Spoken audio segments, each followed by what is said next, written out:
Assalamu alaikum, my friends, and welcome back to Tales from the Road. It's been like 6 months since I last did a video outside my house, and today I was inspired to go show you the city and the country that I'm currently living in, Tunisia.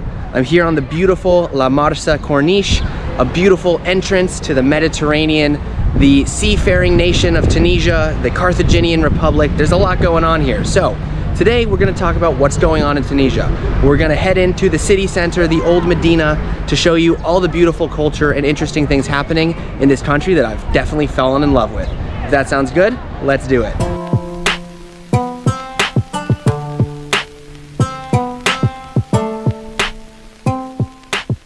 Before we head into the city center, I want to talk quickly about this Mediterranean Sea that's in front of me. This has been the lifeblood of the Tunisian peoples and peoples even before Tunisia was a concept for thousands of years. From the ancient Cartheginians who battled the Romans in the Punic Wars, to the various Arab and Ottoman conquerors who came here in search of power, of fish, of military might, and of trade. This area has been consequential to the history of these people. The Tunisians both are a Sahara people, but they also are a seafaring people, and that's what's important. So let's head into the center of town, we get into the history, and we find out who the Tunisians are. All right, central Tunis. I think this is as good a place as any to start our understanding of Tunis, of Tunisia, and of the story of this interesting country. So this street, along with this major clock tower built in 1987, and this guy on a horse here is Avenue Habib Bourguiba. Habib Bourguiba was the first president of Tunisia, the first prime minister who was the nationalist leader of getting this country its independence. That being said, Tunisia, this beautiful country, is an absolute mishmash of historical peoples, empires, and different historical situations. So let's get into that as we walk towards the Medina. When I call Tunisia a historical mishmash, I'm not saying it's a bad thing. Good. I was trying to do my opening this video and I already got stopped by the police. So I gotta go a little bit farther and then we're gonna talk Tunisian history. All right, safest place. So when I say Tunisia is a mishmash, I really do mean mishmash. You can see it in the buildings here, you can see it in the people, you can see it in the language, you can see it basically everywhere in this beautiful country. We have a lot of historical eras here in Tunisia, but the first that people like to start out with is the Carthaginian Empire. And real quick, they were a rival empire to the Romans. They were here in North Africa. They spoke a language that was called Phoenician. It was very similar to modern day Arabic. It was a Semitic language. And they were here for like 800, 900 years before the Romans. Then the Romans came over, they took it over. The Romans were here for a long period of time. They left, the Arabs came. After the Arabs came, the Ottomans came. After the Ottomans were done with it, the French came. And after the French came, Tunisia was able to establish itself as this country that it is now in 1957, if I'm not mistaken. So the point what I'm trying to make here is that it's a huge mishmash. Oh, and I forgot the native Amazigh Berber communities and the Bedouin communities of the Sahara that have been here since basically before anybody else. So you can see it here in the architecture specifically. You can see some old French style buildings alongside more modern style 80s buildings, alongside more typical early 1920s buildings. It's like a gigantic mix mash. Even the language, which they call Tunisi, is a mishmash between French and Arabic, in which you get, if you're like listening to it on the radio, you hear a little bit of French, and then all of a sudden it's Arabic for like 3 words, and then back to French, and then back to Arabic. They do all the numbers in French when they're talking, but the rest of it's in Arabic. They write in Arabic and in French. It's very confusing. This place is very, very confusing, but very beautiful, and such an amazing place to explore. So this street that I'm walking on now, the Habib Bourguiba Avenue, is actually very important, not only in recent history in Tunisia, but recent history in the entire Arab world. So this street here is where hundreds of thousands of Tunisians came to protest the rule of what they figured was an unfair government.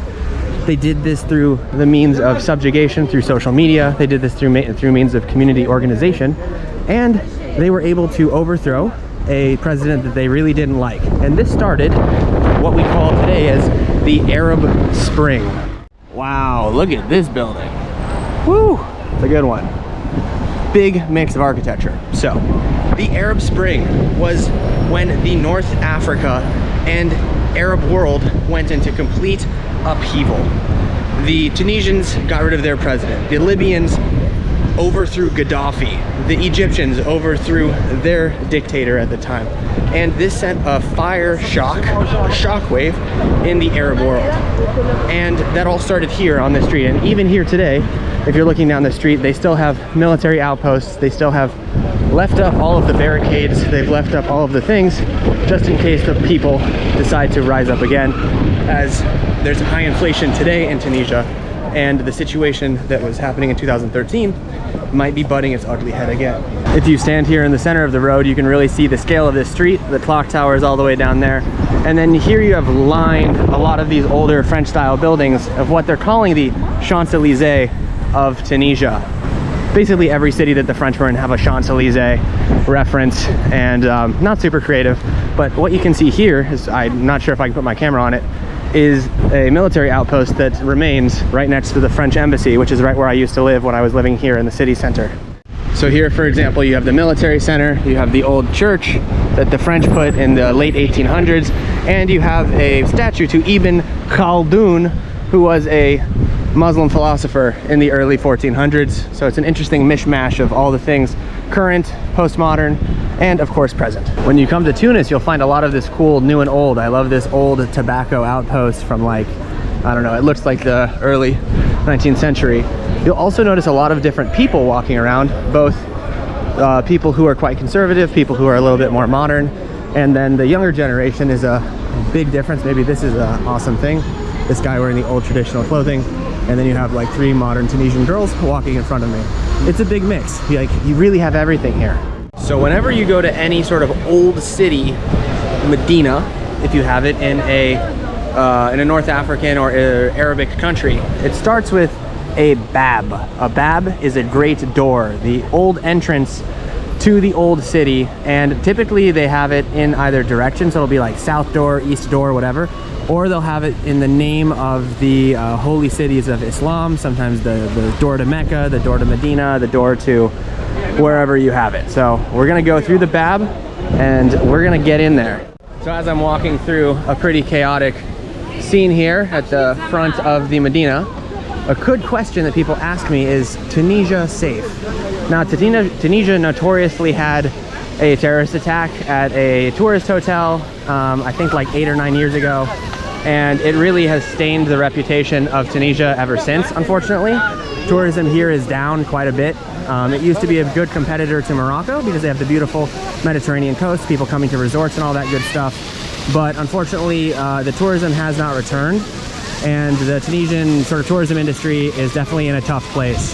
That being said, this is like the safest Arabic feeling country that I've personally been to. It feels much, much safer than Morocco. The people here are a lot more chill. They seem to really let you do your thing. I don't get hassled by a lot of people, which is nice. We'll see with my camera. This is the first time walking around here with a camera, so I'm unsure of how that will be. But overall, this place is really chill, really nice, really safe. Even my girlfriend, who I was a bit worried about living here, you know, walking around at night and all that stuff, she said she has no problem either. So really, in general, it's a wonderful place to kind of start your introduction to the Arabic world, and maybe to get a little bit of history, to get a little bit of sun and stuff at the resorts on the coast, and to enjoy all the wealth and beauty that Tunisia has. So over here is a famous thing. They're called bomboloni. They're basically like the traditional, I don't know, sweet of Tunisia, or here in Tunis specifically. And hopefully we're gonna see how some are made, and I'm gonna buy and try one.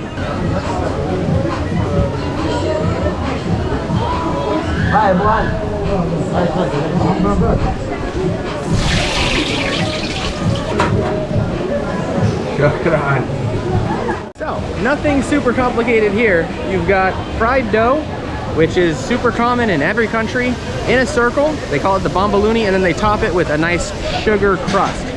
And they fry it up fresh all day. But the most important part is that thing, 30 US cents. It's 1 dinar. So really cheap. You can get it topped with Nutella, some other stuff. So basakha, let's see how it is.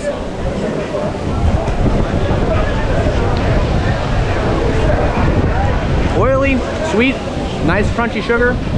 How could that be bad?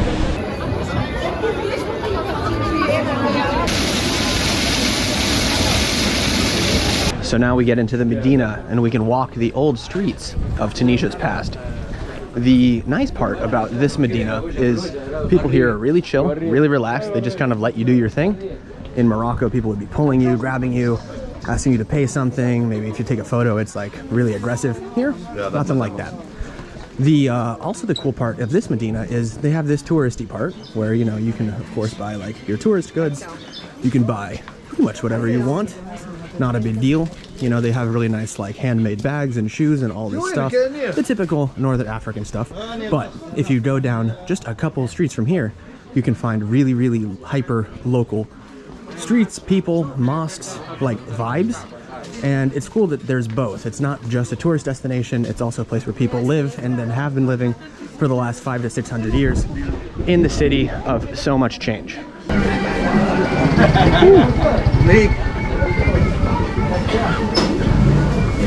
Easily my favorite part about walking through these streets is that they have all these little stores, and each store has its own sales item, its own idea of what a store should look like. So you have beautiful jalabas, you have beautiful dresses. Over here you have a completely different world, little knickknacks, little spice racks, things for Turkish type coffee. You have all these different streets and different vibes. And all you need to do is go down a small little street and you can find a whole new world, like a completely tiled guy that sells, I guess these are bird cages. And then you go over here, beautiful ceramic store with handmade ceramics. Well, I don't know, in this area maybe they're not handmade, but regardless, beautiful hand painted tiles, you know, beautiful traditional clothing, some Arabic. It's just like, it's overwhelming and it's very beautiful. So now we're in one of my personal favorite parts of the market. They have basically a lot of local different sweets. These are made of flour and stuffed with dates, various kinds. These also have sesame seeds on them. They also have people eating lunch, but maybe over here we can actually see them making these treats. So here's the traditional store. They have the big pot of oil. They have the dough that's already pre-cut, and then here they're putting it in the sugar syrup, and then they plop them over here, and you can buy basically like a kilo of these for like less than $4 or $5 US. Incredibly cheap. So I've got something called a kharof from my guy here. It's a date filling with a fried outside. We got the guy. Shukran. Aisha. All right. Let's give it a try. I love these things. They always give you free sweets. Like, they make so many of these and it's so cheap per box. Like, they just hand them out. And so you never really need to pay unless you want to buy like I don't know, like a kilo of them. But that being said, Tunisia has a very high rate of diabetes because they eat so many sweets. Oh, but they're so good. Sweet and salty, kind of neutral flavor with a nice date. Awesome.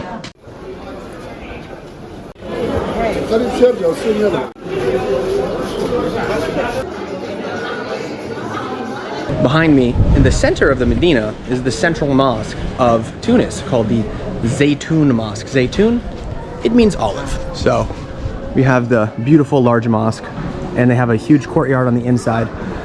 You can't take videos and stuff of mosques, specifically in these countries, so you can really hear the history in the streets, especially when they do the call to prayer. It's a very beautiful thing. And then over here you get into the more covered part, the market. You know, you can see some old goat hides, you can see old men, young people, and then of course here you have the perfume sellers, the soap sellers, selling various bottles of random stuff, the people that sell boxes and spices. Even today it's really like living, you know, a long time ago. Even though you know, there's modern lights, there's modern people with cell phones, you really still are very close to how people used to live just a couple thousand years ago.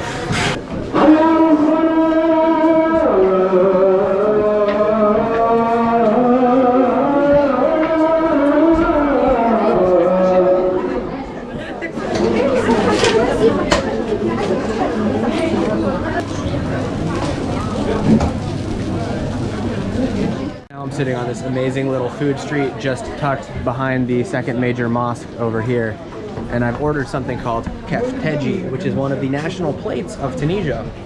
Fries, meshoui, which is a mix of roasted peppers and onions. It's like absolutely delicious. The best thing that I can answer is Tunisia cheap? The answer is yes, my friends, it is quite cheap. There's all kinds of different food restaurants, especially like bread kind of to-go things. You saw the little pancakes they had there. They also do things called chapati, which are in the basins that I just showed you there as well. All of those are $150 US, maybe $2 US to go, ready to go, full meal. Here this kefteji is 4,000 dinar, so I don't know, $1.30. So you can eat a meal here, a good one, if you're in the center, in a local spot, for less than $2. And you can eat at a really fancy place, like if you want to get something quite nice, for maybe like $10. Hotels here are a little bit pricey if you're staying in the more touristy zones. In the center, you can go maybe like $40 a night, $60 a night, if you want to go for something like reasonable. But if you're in the places where the people go, it will be cheap because the average salary here in Tunisia is not very high. Here we have our kefteji. We've got the peppers, we've got some harissa, we've got some onions, we've got some eggs, a nice piece of fresh Tunisian bread, and of course some fries. So in this case, they did like little home fries, little potato chip guys, and of course some spicy pickled peppers. This is an awesome meal, and all for like $1. Bisacha. This might be like a normal street dish, but it hits on so many levels. It's spicy, it's salty, it's like umami. It's a little bit bitter from the burnt part of the peppers. It's really humble, really tasty, really easy, humble food, but just like really goddamn delicious. As a wrap up for this video, what can I say about Tunisia? Tunisia is a mix of things. It's a mix of the old and the new. It's a mix of ancient cultures and Ottoman and Arab and modern Arabic and European all in one place. It's a place where you can discover new and interesting things, real beauty and architecture. Look at this place. I mean, it's like a dream. Not only that, it's also incredibly safe. The people are super nice, and it's incredibly cheap. So, would I come back to Tunisia? Absolutely. Should you come to Tunisia? Absolutely. And that's what's important. So if you ever find your way to the Tunisian Medina, and I will finish it on this note, there are two shops here that sell competing products. There's this one that's pink. There's this one that's also kind of pink. They both have like, I don't know, lots of neon. They sell something called jouegem. Jouegem is the most ridiculous dessert I have ever seen.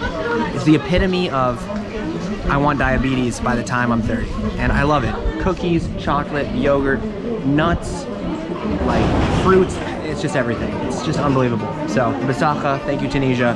Everybody should come to Tunisia, and I'll see you guys in the next episode.